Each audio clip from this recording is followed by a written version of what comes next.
Hello guys, Shri Shiva नमस्तुभ्यम, राधे राधे। तो ये देखिए, आज है संडे और संडे को मैंने कपड़े धोए हुए हैं। कहते हैं संडे आराम करने के लिए मिलता है, पर हम महिलाओं को संडे और मंडे सब बराबर ही होता है। कभी भी आराम नहीं कर पाते हैं, संडे को तो और ज़्यादा काम निकलते हैं। तो कपड़े धो के डाले सूखने के लिए, और यहाँ देखिए बेटा पढ़ रहा है। मैं बेटे से पूछने आई थी खाने के लिए, तो यहाँ पे बेटी की पढ़ाई चल रही थी। और इसके बाद मैं नहा के आती हूँ तो भगवान जी को प्रणाम करती हूँ। काफ़ी लेट हो गया था, 1 डेढ़ बज चुका था और मुझे लग रही थी जोरों की भूख। तो यहाँ पे मैं निकाल रही थी अपने लिए खाना, क्योंकि भूख इतनी ज़्यादा लग रही थी कि जो मिला जैसा मिला बस वही खाना लेके मैं चली जाती हूँ।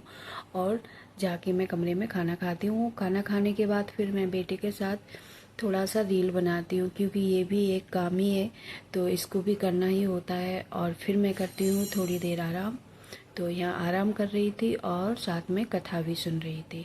और थोड़ा आराम करने के बाद जब मैं बाहर आती हूँ तो मैं देखती हूँ कि बारिश हो रही थी।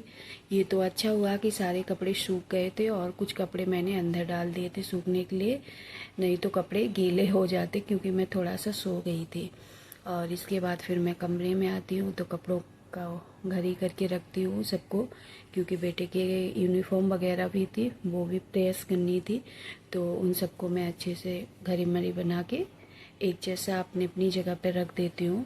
बहुत सारे कपड़े निकल आते हैं संडे को।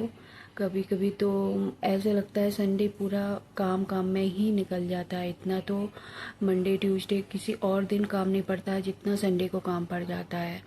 तो बस इसके बाद कपड़े रखने के बाद फिर मैं कमरे में आती हूँ तो बेटे के यूनिफॉर्म वगैरह जो भी है उन पे भी प्रेस करती हूँ। और बेटा यहाँ मुझसे बोल रहा था कि मेरी माँ कुछ मुझे खाने के लिए बना दीजिए। तो बस मैं उससे यही बोल रही थी कि थोड़ा सा बेटा रुक जाओ, क्योंकि मुझे थोड़ा काम से बाहर भी जाना था शाम को। तो मैंने फटाफट से यूनिफॉर्म पे प्रेस वगैरह किया, और इसके बाद मैं जाती हूँ किचन में। तो बेटे के लिए थोड़ा सा नाश्ता तैयार करती हूँ और बेटी को खाने देती हूँ।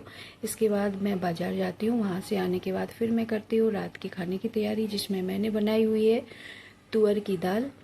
और यहाँ देखिए आटा भी लगा लिया है। तो अगर आपको मेरा ब्लॉग अच्छा लगे तो लाइक शेयर एंड सब्सक्राइब।